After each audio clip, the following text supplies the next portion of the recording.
আজ আমি বলবো মুসলমান গো, পৃথিবীতে যত বেঈমান এসেছিল সবাই চেষ্টা করেছিল ইসলামকে থুবো না, কোরআনকে থুবো না, মাদ্রাসা মসজিদকে থুবো না, কিন্তু তারা পারে না। এই যুগের বেঈমান তারাও ইনশাল্লাহ কিয়ামত পর্যন্ত পারবে না। একটু চিল্লিয়ে বলুন তো ইনশাল্লাহ। ও মুসলমান, আজকে আমি আপনাদেরকে বলি, কেন দিনকে মানবা না, কেন কোরআনকে মানবা না, কেন মসজিদমুখী হবা না, কেন আল্লাহওয়ালা হবা না, কেন দিনমুখী হবা না? তোমরা কি জানো এই দিনের জন্য নবী আমার তাইফের ময়দানে রক্ত দিলেন, উহুদের প্রান্তে তিনি মার খেলেন, বদরের প্রান্তে তিনি মার খেলেন, খন্দকের যুদ্ধে তিনি মার খেলেন। ও মুসলমান, শুধু ওটাই নয়, সাহাবারা পর্যন্ত বিবিকে বিবাহ করে দিয়েছে, সন্তানকে এতিম করে দিয়েছে। তারা দিনকে দিন রাতকে রাত মনে করে না, দিনকে দিন মনে করে না। ইসলামের জন্য তারা রক্তর বন্যা বয়ে দিয়েছে। তারপর আজ ইসলাম মুসলমান আমরা পেয়ে গেছি, কিন্তু মুসলমান গো, আজকে আমরা অবহেলা করি, আমরা মনে করি এমনি ইসলাম চলে এসেছে। না না না, ইসলামের জন্য রক্তর প্রয়োজন হয়েছে, ইসলামের জন্য বিবিকে বিবাহ করতে হয়েছে, ইসলামের জন্য ছেলেকে এতিম করতে হয়েছে। আপনারা জানেন সকলেই, মুতার প্রান্তে নবী সাল্লাল্লাহু আলাইহি ওয়াসাল্লাম ওই রোমান সৈন্যর সঙ্গে যুদ্ধ করার জন্য নবী তৈরি করলেন সেনাপতি। কয়জন? নবী তিনজনকে সেনাপতি তৈরি করলেন রে বাবা। কিন্তু ইসলামের জন্য সেনাপতির প্রয়োজন তো একজন ছিল। যেমন তাবলীগের জামাত যারা করে, তাবলীগের জামাতের জিম্মাদার বলেন, আমির বলেন, একজন প্রয়োজন হয়, হয় না? জোরে বলুন। কিন্তু সেনাপতি নবীজি কয়জনকে তৈরি করেছেন? জোরে বলুন। তিনজনকে সেনাপতি তৈরি করলেন। সাহাবাদের বুঝতে কারো কোনো রকমের কোনো কষ্ট হলো না, কেউ কিন্তু কষ্ট মনে করলো না। তারা তিনজন বুঝতে পেরেছে যে না, সেনাপতির জন্য তো একজন সেনাপতির প্রয়োজন হয় যাদের ময়দানে। কিন্তু রাসূলুল্লাহ তিনজনকে সেনাপতি কেন তৈরি করলেন? তার মানে তারা বুঝতে পেরেছে আমরা আর কোনো দিন বাড়ি ফিরব না। কি নবীর প্রেমিক তারা, নবীর ভালোবাসা কি, তারা বুঝতে পেরেছে যে আমরা আর বাড়ি ফিরে কেউ আসবো না। আমি যদি এখন বলি, ওগো সীতানগরের মানুষ, কদমপাড়া বাবলা বোনার মানুষ, আল্লাহু আকবার, ইসলামের জন্য আমাদেরকে যেতে হবে, রক্ত দিতে হবে, আর বাড়ি ফিরবো না, আমরা কিন্তু কেউ বাড়ি থেকে বেরোবো না। ঠিক কিনা ধরে বলুন? হ্যাঁ, বেরোবো, বেরোবো। কিন্তু সাহাবাদের ইমানের তাকওয়া কত, ইমানের ভোল্টেজ কত শুনলেন। নবী তিনজনকে সেনাপতি তৈরি করলেন। তাদের বুঝতে কারো কষ্ট হলো না, আমরা আর কেউ ফিরে আসবো না। সর্বপ্রথম নবী ডাক দিয়ে বললেন, আমার সাহাবা যায়েদ ইবনে হারিস, তুমি কোথায়? তুমি খাড়া হয়ে যাও। খাড়া হয়ে গেল। লব্বাইক সাদেক ইয়া রাসূলুল্লাহ বলুন। বলে, যায়েদ গো, তুমি তোমার মা বাপকে একটা বাড়ির জন্য তুমি দেখা করে এসো। হযরতে যায়েদ বলেন, ইয়া রাসূলুল্লাহ, আমার মা বাপকে দেখা করার কোনো প্রয়োজন নাই গো নবী, আপনি আমার আব্বা যান, আর আমার মা এসে তিনি ঝুপড়ি ঘর থেকে দেখতেছে, আর কাউকে প্রয়োজন নাই। দ্বিতীয় সাহাবা জাফর ইবনে আবু তালিব, আমার চাচাই তো ভাই, কোথায়? তুমি খাড়া হয়ে যাও। তিনিও খাড়া হয়ে গেলেন। রাসূলুল্লাহ বলেন, জাফর রে, একটা বাড়ির জন্য তোমার বিবি বাচ্চাকে দেখা করে এসো। হযরতে জাফর বললেন, লব্বাইক সাদেক ইয়া রাসূলুল্লাহ, ওগো নবীজি, আমি আমার বিবি বাচ্চাকে একটা বাড়ির জন্য দেখা করে আসি। তিনি চলে গেলেন বাড়িতে। বাড়িতে গিয়ে দেখছেন তার বিবি কোরআনে কারিমা তেলাওয়াত করে। বিবিকে গিয়ে সালাম দিলেন। বলে, ও বিবি, আমি তোমার স্বামী জাফর এসেছি, একটা বারের জন্য সালামটা গ্রহণ করো ও বিবি গো, আর আমার জন্য তুমি দোয়া করো। আমি যাদের ময়দানে চলে গেলাম রে বিবি, আর যে রাস্তায় আমি যাচ্ছি আমার সন্তানদেরকে রাস্তায় তুমি চালিত করো। নবীর প্রেমিক সাহাবার ভেবে সঙ্গে সঙ্গে কোরআন পড়া বন্ধ করে দিয়ে সালামের উত্তর কানা দিয়ে দিলেন, বেরিয়ে এলেন। আসার পরে হাত কান তুলে দিয়ে বলছেন, আল্লাহ পরওয়ারদিগারে আলম, আমার স্বামী জাফরকে তুমি আমার বুকে তুমি ফিরিয়ে দিও গাজী করে আল্লাহ। সঙ্গে সঙ্গে জাফরের হাতে ছিল অলঙ্ঘা তরবারি, বিবির হাতের উপরে একটা আঘাত করে দিল, দিয়ে বলে, বিবি রে, তোমার দোয়া আল্লাহর দরবারে কবুল হবে না রে বিবি। বলে, কেন? আমার আগেও একজন সেনাপতি রয়েছে, আমার পরেও একজন সেনাপতি রয়েছে রে বিবি, আমি কিয়াম জিহাদের ময়দান থেকে আর বাড়ি ফিরব না। হযরত জাফরের বিবি বলেন, স্বামী গো, আপনি আসবেন না ঠিকই, কিন্তু আপনি মুখটা একটা বার ফিরিয়ে দেখুন, আপনার সন্তানের দিকে একবার তাকিয়ে দেখুন। হযরত জাফর বলে, বিবি রে, আমি যদি একবার সন্তানের চেহারার দিকে তাকাই, আমি জাফর যাদের ময়দানে যেতে পারবো না, আমি আল্লাহর দরবারে নবীর দরবারে আমি সাক্ষী দিতে পারবো না। ও বিবি, আমাকে তুমি দেখো না। হযরত জাফর রাদিয়াল্লাহু তাআলা আনহু যাদের ময়দানে চলে গেলেন, পেছনের দিকে একটা বারের জন্য তাকিয়ে দেখলেন না কারা কাঁদে। কত কবিতরের মতো ছেলে মেয়ে বিবি বাচ্চা গোলা জমিনে পড়ে চটপট চটপট আব্বু আব্বু বলে ডাক দেয়, কিন্তু একটা বারের জন্য ডাবর তাকিয়ে দেখে না। 2 নম্বর হয়ে গেল। 3 নম্বর সাহাবা, আমার নতুন সাহাবা হযরত আব্দুল্লাহ ইবনে রাওহা, তিনি নতুন বিবাহ করেছে ফুলসজ্জার রাত। ও মুসলমান, সেদিন বাসর রাত। হযরতে জাফর হযরত আব্দুল্লাহ ইবনে রাওহা তার বিবিকে সুন্দর তার চেহারা কেন ভালো করে দেখে নাই। বাড়িতে গিয়ে দেখে বিবি কোরআন তেলাওয়াত করতেছে। সুবহানাল্লাহ। কোরআন, আমরা বাড়িতে গিয়ে হঠাৎ করে গিয়ে যদি দেখি বিবি কোরআন পড়ে, এখন তো আমাদের বাড়িতে গিয়ে দেখি বিবিরা মোবাইল চালায় নাকি বলেন? এই যে মোবাইল, অ্যান্ড্রয়েড, ও যে সিরিয়াল নিয়ে পাগল। ও মা বোনেরাও কান করে শুনে নাও। হযরত আব্দুল্লাহ ইবনে রাওহা বাড়িতে গেলেন, নতুন বিবাহ হয়েছে, ফুলসজ্জা হয় নাই রে বাবা। ও মুসলমান গো দরদি, বিবিকে গিয়ে সালাম দিলেন। বিবিকে সালাম দিয়েছেন, বিবি সালামের উত্তর দিয়ে দিল। স্বামী বলেন, বিবি, আমি তোমার স্বামী আব্দুল্লাহ ইবনে রাওহা এসেছি, আমার সালামটা একটা বারের জন্য নাও, আর আমার জন্য তুমি একটা বার দোয়া করো রে বিবি। আমি যাদের ময়দানে চলে গেলাম, ও বিবি, আমার সঙ্গে তোমার দেখা হবে না। হযরতে আব্দুল্লাহ ইবনে রাওহার বিবি বলেন, স্বামী গো, কেবল নতুন বিবাহ হলো, ফুলসজ্জা হয় নাই গো স্বামী, আপনি আমার চেহারা কেন এখনো পর্যন্ত দেখেন নাই, আমিও আপনার চেহারা কেন ভালো করে দেখতে পাই নাই। ও গো স্বামী,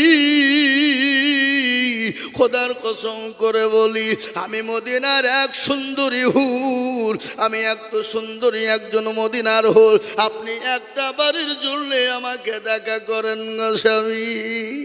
হযরত আব্দুল্লাহ ইবনে রাওহা বলে, বিবি রে,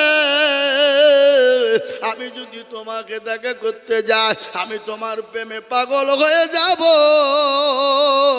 আর আমি যদি তোমার প্রেমে পাগল হয়ে যাই, আমি যাদের ময়দানে যেতে পারবো না, আর যাদের ময়দানে যদি যেতে না পারি, আমি আল্লাহ রাসূলের সামনে দাঁড়িয়ে থাকতে পারবো না। ও বিবি, আমাকে তুমি প্রেম নিবেদন করো না। হযরত আব্দুল্লাহ ইবনে রাওহা তার বিবির কতগুলো রকম শুনল না। ও বিবি, কিয়ামতের দিনে তোমার সঙ্গে আমার দেখা হয়ে যাবে। বিবি বলেন, স্বামী গো, আমি আপনাকে কিয়ামতের ময়দানে কি করে দেখতে পাবো? বিবিকে ডাক দিয়ে বলে, বিবি রে, হাজার হাজার কালো ঘোড়ার ভিতরে একটা যদি সাদা ঘোড়া থাকে, বলো বিবি তুমি খুঁজে পাবে কি পাবে না? বলে অবশ্যই পাবো। ও বিবি, তোমার যদি নেক ধারণা হয়ে থাকে, কিয়ামতের দিন আমাকে তুমি নিশ্চয় তুমি খুঁজে পাবে। জাহাজের ময়দানে চলে গেল, জাহাজ শুরু হয়ে গেল। লক্ষ লক্ষ কাফের বেঈমানদের লড়াই করবে। মুতার প্রান্তে আল্লাহু আকবার। হযরতে যায়েদ ইবনে হারিস তিনি জাহাজের ময়দানে শহীদ হয়ে গেল। হযরতে জাফর রাদিয়াল্লাহু তাআলা আনহু তিনি ডান হাতে ইসলামের পতাকা ধরেছে, এক হাতে তরবারি ধরেছে। ধরার পরে জাহাজের ময়দানে শুরু হয়ে গেল বাবা কাফেরদেরকে জাহান্নামের টিকিট ধরিয়ে দিয়ে হযরতে জাফরের ডান হাত কেটে পড়ে গেল, বাম হাত কেটে পড়ে গেল, ডান পা কেটে পড়ে গেল, বাঁ পা কেটে পড়ে গেল, শুধু গর্দানটা আলাদা হয়ে গেল। ইসলামের জন্য গর্দান হাত পা সব দিয়ে দিল, কিন্তু ইসলামের জন্য ধানটা কিন্তু মাটিতে পড়তে দেয় না, দাঁত দিয়ে চিবিয়ে খাড়া করে রেখেছে। বলে, ও নবীর সাহাবা শোনে না, আমি জাফর যতক্ষণ পর্যন্ত বেঁচেছিলাম, যতক্ষণ পর্যন্ত বেঁচেছিলাম, আমি অনেক কাফেরকে জাহান্নামের টিকিট ধরিয়ে দিয়ে আমি নিজের হাত পা সমস্ত জিনিস দিয়ে দিয়েছি, কিন্তু ইসলামের পতাকা, আমি ইসলামের পতাকা নিচে নামতে দিই নাই। জোরে বলুন সুবহানাল্লাহ। ও মুসলমান দরদি, আজ আমি আপনাদেরকে বলবো, আল্লাহ ওয়ালারা, দিন ওয়ালারা, আজ ইসলামের জন্য, কোরআনের জন্য, আজকে দিনকে প্রতিষ্ঠিত করার জন্য সাহাবারা বিবিকে বিবাহ করে দিয়েছে, সন্তানকে ইতিম করে দিয়েছে, তাদের নিজের জীবনের সমস্ত জিনিস ইসলামের জন্য বিলিয়ে দিয়েছে। আজ আমি বলবো, বাপরে, আজ আমাদেরকে রক্ত দিতে হবে না, আজকে বিবিকে বিবাহ করে দিতে হবে না, আজকে সন্তানকে ইতিম করতে হবে না, আজকে গোটা পৃথিবীর জমিনে বেঈমানেরা আজকে ইসলামকে মিটিয়ে দিতে চায়, আজকে ইসলামকে মিটিয়ে দিতে চায়, কোরআনকে মিটিয়ে দিতে চায়। কিন্তু আমি আপনাদেরকে বলবো, এ কোরআনের মালিককে একবার চিলিয়ে বলুন তো দেখি, কে? এই কোরআনের মালিক হলেন আল্লাহ। আল্লাহ নিজেই বলেছে, ইন্না নাহনু নাযালনা যিকরা ওয়া ইন্না লাহু লাহাফিজুন। কেউ যদি কোরআনের হেফাজত না করে, আল্লাহ নিজেই বললেন, কোরআনের মালিক আমি আল্লাহ, আমি কার দ্বারাই কিভাবে হেফাজত করব? আমি আল্লাহ যারা পৃথিবীর জমিনে কেউ বলতে পারবে না। আজ আপনারা শুনেলেন, ভারতবর্ষে দারুল উলুম দেওবন্দের সমীক্ষা শুনেলেন, আজকে বেঈমানরা বলছে কোরআন থব না। কিন্তু আমি বলবো, বেঈমানেরা ইংরেজ চেয়েছিল কোরআনকে মিটিয়ে দিতে, ইংরেজ পারেনি। এই যুগের বেঈমান তারা চাইছে কোরআন থবে না, কাগজের কোরআন নিয়ে নিবি নে। কিন্তু জানি গোটা ওয়ার্ল্ডের মাটিতে একটা নয়, দুটো নয়, আমি আজিজুল হক বলে দিয়ে যাচ্ছি, দারুল উলুম দেওবন্দের সমীক্ষা 6.5 কোটি কোরআনের হাফেজ মজবুত রয়েছে। জোরে বলুন সুবহানাল্লাহ। তাই আমি আপনাদেরকে বলি, ফেরাউন পারেনি, নমরুদ পারেনি, আবু জেহেল, আবু লাহাব, উতবা, সাইবা, মুগীরা পারেনি। এই যুগের বেঈমান তারাও পারবে না। একবার হাতটা উঁচু করে দিয়ে বলুন তো ইনশাআল্লাহ। নামাজ অনেকে তুলল, অনেক মনে মনে কেছে, দেখো এবার আইজুর মনে হচ্ছে লাইনে যাচ্ছে। না রে বাবা, না, লাইন বলে নাই বাবা, আমি আপনাদেরকে আসল তথ্য দিয়ে যাই, বলে যাই, শোনালেন। আমি আইজুল হক সারা পশ্চিম বাংলা নয়, কয়েকটা রাজ্যে প্রোগ্রাম করি বাপ। দেশের পরিস্থিতি, পরিকাঠামো আমি তো ভালো করে দেখতে পেয়েছি বাবা। এই এই এই এই পাঞ্জাবি হলো, এই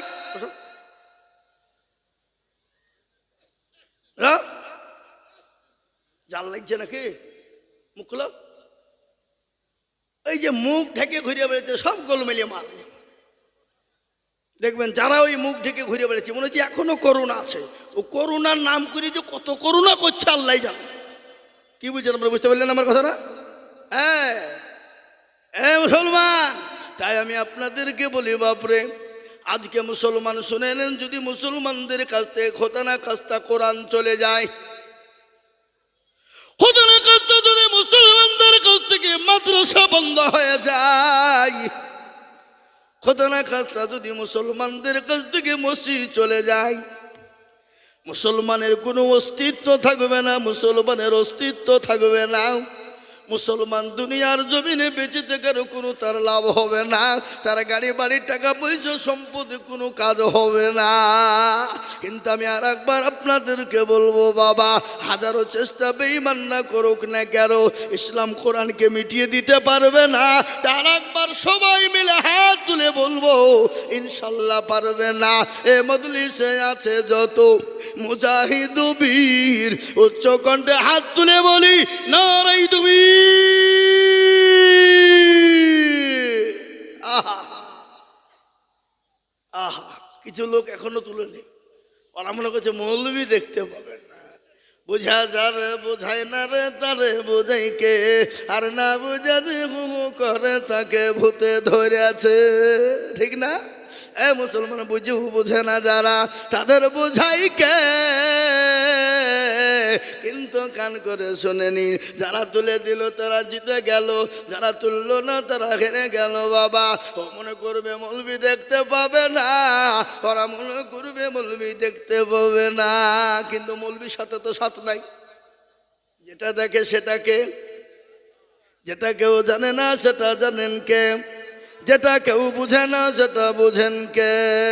সবাই বলে আমি ভালো, আমি জানি কি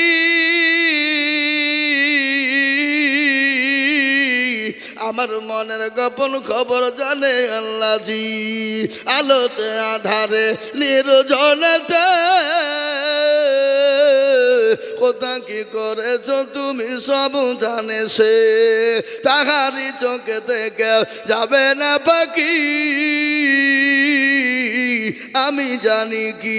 ও মুসলমান গো, সকলের কাছে ফাঁকি দেওয়া যাবে, আমার আল্লাহর কাছে ফাঁকি দেওয়া যাবে না। আজকে কোরআনের কথা শুনতে মন চাই না, কিন্তু একটা ঘটনা আমার মনে হয়ে গেল রে বাবা, না বলেও থাকতে পারি না। আবু জেহেল কিন্তু দিনের বেলায় কোরআনের দুশমনি করত, দিনের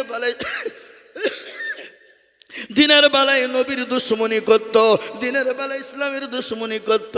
কিন্তু আবু জাহেল সে তো পাকা ইসলামের দুশ্মন, কিন্তু রাত্রি বেলাতে সে কোরআন শুনতো না। এই কথা বলে শুনতো না। আরে কোরআন নাজিল হয়েছে কার উপরে? একটু চিলিয়ে বলুন তো, কার উপরে? জানেন না কার উপর? কেউ জানে কিন্তু ভয়ে বলছে না, যদি বাইচান ভুলিয়ে যায় এটা মানিজ্যতর ব্যাপার নাকি? এ মুসলমান, এ কোরআন তো নাজিল হলো নবীর উপরে। এই কোরআন যদি নবীর উপর অবতীর্ণ না হতো, পাহাড় পর্বতের উপর অবতীর্ণ হয়ে যেত, পাহাড় পর্বত গুলো তুলুর মতন গুঁড়ো গুঁড়ো হয়ে যেত, তুলুর মতন হাওয়ার দিকে উঠতে থাকতো। কিন্তু যার উপর দেখবেন যারা কোরআন পড়ে ভালো কারি, ভালো হাফেজ সাহেব, কারি আব্দুর রহমান ইবনে সুদাইস, যখন তারা নামাজ পড়ে মনে হয় সারা রাত্রি বসে বসে শুনি। আর ইমানের তিনটে লক্ষণ কি শুনেলেন? মুসলমানদের সামনে যখন কোরআন পড়া হবে, কি পড়া হবে? মুসলমানদের সামনে যখন কোরআন পড়া হবে, এই বাম দিককার স্তন যেটা রয়েছে বাবা, এই স্তনের নিচে দেখবেন নরম মাংস রয়েছে, আছে না? এই কথা বলেন। এই মাংসটা তত্তন করে কাঁপবে। এটা হলো ইমানদারের মেন পরীক্ষা, ইমানের পরীক্ষা, এটা হলো ইমানওয়ালার পরীক্ষা। 2 নম্বর, যদি ওটা না কাঁপে, মুসলমানের সামনে যখন কোরআন পড়া হবে, মুসলমানের গায়ের লোমগুলো একটা একটা করে খাড়া হয়ে যাবে। এটা হলো ইমানদারের 2 নম্বর পরীক্ষা। 3 নম্বর, কোন মুসলমানের সামনে যদি কোরআন পড়া হয়, মুসলমান শুনবে আর মনে মনে আনন্দ করবে। এটা হলো 3 নম্বরের ইমানের পরীক্ষা রে বাবা। আর এর পরেও যদি না হয় জেনে নিতে হবে তার ইমানে বড় দুর্বল আছে, ইমানে বড় ঘাটতি আছে। আজকে বড় বড় কারি সাহেবরা যখন কোরআন পড়ে জানটা জুড়িয়ে যায়, একটা ঘটনা আমার মনে হয়ে গেল, ইংল্যান্ডের মাটিতে রে বাবা যখন প্রতিযোগিতা হয়েছিল, কি প্রতিযোগিতা হয়েছিল শুনলেন? ইংল্যান্ডের মাটিতে সেই সময় যত ধর্মের মানুষ ছিল প্রত্যেকটা ধর্মের মানুষকে ডাকা হয়েছিল, আর প্রত্যেকটা ধর্মের মানুষকে তার কিতাব থেকে তাদেরকে শোনানো হতো, বাইবেল শোনানো হতো, ত্রিপিটক শোনানো হতো। ও মুসলমান গো, যত ধর্ম রয়েছে সমস্ত ধর্ম হাজির। শুনলেন? এটা মারাত্মক ঘটনা। সমস্ত ধর্মের মানুষ জমা, কিন্তু সেখানে তো একজন জাজমেন্টের প্রয়োজন আছে, আছে না নাই? জোরে বলুন। জাজমেন্ট নাই? দেখবেন আমাদের দেশে আজকাল জালসাতে প্রতিযোগিতা হয়, কুইজ হয়, হয় না? কুইজ হয় না? প্রতিযোগিতা, কুইজ। সেরকম একজন জাজমেন্ট থাকে। আজকে যেমন এই জালসার সভাপতি আমাদের মৌলানা এখানে বসে আছে, মৌলানা হুজুর, হ্যাঁ তাই তো নাকি? হ্যাঁ, সভাপতি সাহেব যিনি একজন জাজমেন্ট। কিন্তু ইংল্যান্ডের মাটিতে একজন জাজমেন্ট হয়েছিল, খ্রিস্টানদের ঘরের ছেলে। শুনেলেন ভালো করে? এবং প্রত্যেকটা ধর্মের মানুষকে তাদের কিতাব থেকে 10 মিনিট করে পড়তে বলা হয়েছিল। ক মিনিট? যেটা বলুন। 10 মিনিট করে প্রতিটি ধর্মের মানুষকে পড়তে বলা হয়েছিল। কিন্তু ওখানে একটা বেল ছিল, 10 মিনিট হয়ে গেলে বেলে টিপুন পড়ে যেত, অটোমেটিক বন্ধ হয়ে যেত। কিন্তু মুসলমান গো, বুদ্ধ ধর্মকে বলা হলো শোনাও, হিন্দু ধর্মকে বলা হলো শোনাও। ও মুসলমান, খ্রিস্টান ধর্মকে বলা হলো শোনাও। প্রত্যেকটা ধর্মকে একটা একটা করে শোনাতে বলা হলো। কিন্তু 10 মিনিট হয়ে যায় আর সুইচে অটোমেটিক চাপ পড়ে যায়। কিন্তু লাস্ট বেলাতে যিনি শোনাইবেন তিনি কে জানে? কারি আপনার তিনার নাম হলো কারি বাসিদ। মিশরের কারি বাসিদকে বলা হলো, কারি বাসিদ গো, তুমি কোরআন শোনা, তোমাকে 10 মিনিট টাইম দেওয়া হলো। কারি বাসিদকে জাজমেন্ট যখন 10 মিনিট সময় দিল রে বাবা, কারি বাসিদ এমন একটা সূরা পড়লেন যে কাল কিয়ামতের দিনে আমার আল্লাহ ওই সূরাটা নিজেই তিনি পড়বেন। জোরে বলুন সুবহানাল্লাহ।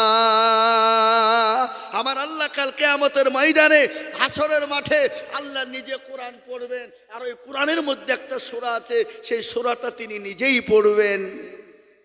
সেই সূরাটা পড়তে শুরু করে দিল কারি বাসিদ। জাজমেন্ট কিন্তু বসে আছে। কারি বাসিদ শুরু করে দিয়েছে, রহমান আল্লামাল কোরআন, খলাকাল ইনসানা আল্লামাহুল বায়ান, আশ-শামসু ওয়াল কমারু বিউসমান। এরকম করে যখন পড়তে শুরু করে দিল, ও মুসলমান গো, আজকে কোরআন শুনতে মুসলমান চায় না, আজকে কোরআনের মজলিসে মুসলমান বসে না। ভালো করে শুনেলেন, ওই জাজমেন্ট যিনি ছিলেন তিনি কোরআন শুনতে শুনতে শুনতে তিনি জ্ঞান হারা হয়ে গেল। 1 ঘন্টা পড়া পার হয়ে গেল। সমস্ত ধর্মের মানুষরা জাজমেন্টকে ঠেলা দিয়ে বলে, কি ব্যাপার, আমাদেরকে 10 মিনিট আর ঘন্টা পার হয়ে গেল, জাজমেন্টের কোনো খবর নাই। সঙ্গে সঙ্গে আল্লাহু আকবার সবাই মিলে বলল, জাজমেন্টের বিচার হবে, তাকে আসামির কাঠ গড়াই দাঁড় করানো হবে, যদি অন্যায় করে তাকে ফাঁসির মঞ্চে ঝোলানো হবে। ওই জাজমেন্ট উঠে বলল, শোনো গো ও ধর্মাবলম্বী মানুষেরা, তোমাদেরকে যতগুলা কিতাব পড়তে বলা হয়েছিল আমি 10 মিনিটের মধ্যে বিরক্ত হয়ে যাচ্ছিলাম, কিন্তু আল্লাহর কালামুল্লাহ, আল্লাহর কোরআন এত মধু, এত মধু, এত মধু, আমি শুনতে শুনতে আমি জাজমেন্টই ভুলে গেছি, আমি টাইমের কথা ভুলে গেছি, আমি বুঝতে পারি না। এর জন্য আমি তোমাদের কাছে ক্ষমা প্রার্থী। একবার চিলিয়ে বলুন আলহামদুলিল্লাহ। এই মুসলমান গো, এই কোরআন তো মুসলমানের যুবকরা পড়তে পারে না, মুসলমানের যুবকেরা কোরআন চিনে না। এই কোরআনের কারণে আজকে অস্ট্রেলিয়ার মাটিতে আপনার খ্রিস্টানদের সব থেকে বড় পাদ্রী যিনি, যার নাম হলো ডেভিড গোল রে বাবা। এই কোরআনের কারণে 1/1/2024 তারিখে বাবা, 1/1/2024 ঘটনা। ডেভিড গোল 1 নয় 2 নয়, নিজে কোরআনের জন্য কলমা পড়ে মুসলমান হয়ে গেলেন। খালি মুসলমানই না, 10,000 মুরিদকে সঙ্গে নিয়ে কলমা পড়ে মুসলমান হয়ে গেল। জোরে বলুন সুবহানাল্লাহ, জোরে বলুন সুবহানাল্লাহ। কোরআনের জন্য সে মুসলমান হয়ে গেল। আর আমরা কোরআনের জন্য হাত তুলতে বললে আমাদের হাতটা ওঠে না। তাই আমি আর একবার আপনাদেরকে বলবো, ইনশাল্লাহ বেঈমানরা যতই চেষ্টা করুক না কেন কোরআনের ক্ষতি করতে পারবে না। আর একবার হাতটা উঁচু করে দিয়ে বলুন তো ইনশাল্লাহ। তুলুন আল্লাহ। হ্যাঁ, কিছু আঠা পাকা লোক আছে। আঠা পাকা যে বোঝেন, কুকুর দেখেছেন? কুকুর এ পাড়াতে কুকুর নাই? আচ্ছা বলেন, কুকুর হালাল না হারাম? গরু? তাহলে এই পাড়াতে আজকে কড়া গরু জবাই হয়েছে শীতলা করা। মুসলমানরা জন্মের খাবার খায়, গরু খায় না? খায় না? কিন্তু গরু বছরে কটা হয়? একটা। কিন্তু বলুন তো, কুকুর কি মুসলমান খায়? কোনো মানুষ খায়? কিন্তু কুকুরের বাচ্চা করা হয় 8টা 10টা 6টা 7টা করে হয়। আচ্ছা বলুন তো, কুকুর খায় না কিন্তু তারপরেও কুকুরে কোনো বরকত নাই কেন বলুন তো? সেটা তো হারাম। কিন্তু মুসলমান এত গরু খায় তারপরেও কিন্তু আপনার ফোরায় না কেন? গরু কিন্তু হালাল। কিন্তু গরু বলুন তো, কুকুরের নাম সোজা না বেঁকা? তাদের বলুন বেঁকা। আমি আপনাদেরকে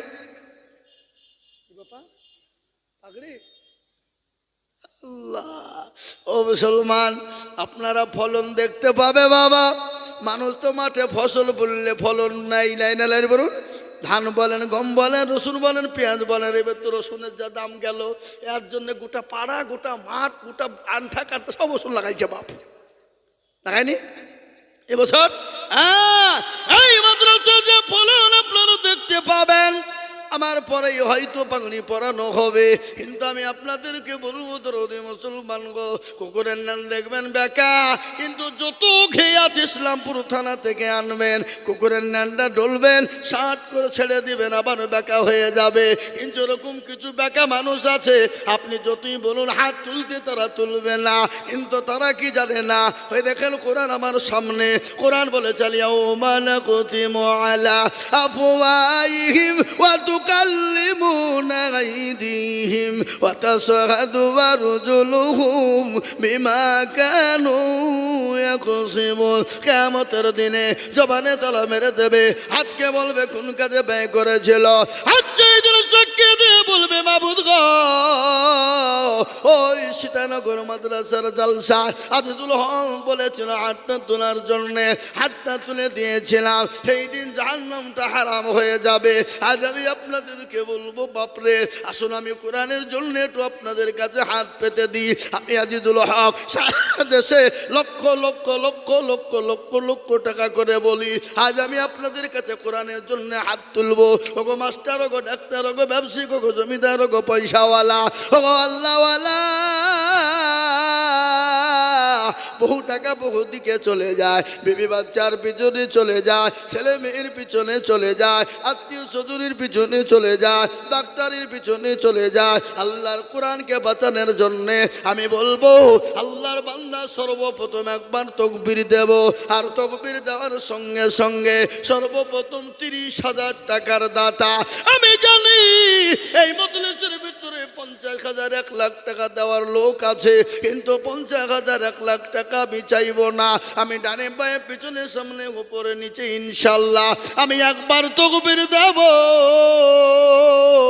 আর তাকবীর দেওয়ার সঙ্গে সঙ্গে একজন দরুদি হাত উঁচু করে বলবেন, হুজুর গো, আল্লাহর কোরআনের জন্য হেফাজতের জন্য দেব, আর এই কোরআন আপনার জন্য সাক্ষী হয়ে যাবে কবরে, এই কোরআন সাক্ষী হবে দুনিয়াতে, এই কোরআন সাক্ষী হবে পরকালে। তাই এই কোরআনের জন্য সর্বপ্রথম 30,000 টাকার দাতা একবার চিলিয়ে বলি নারে তাকবীর। ইনশাআল্লাহ একজন দরুদি কে আছেন ভাগ্যবান, ডানে বায়ে পিছনে সামনে উপরে নিচে সর্বপ্রথম 30,000 টাকা।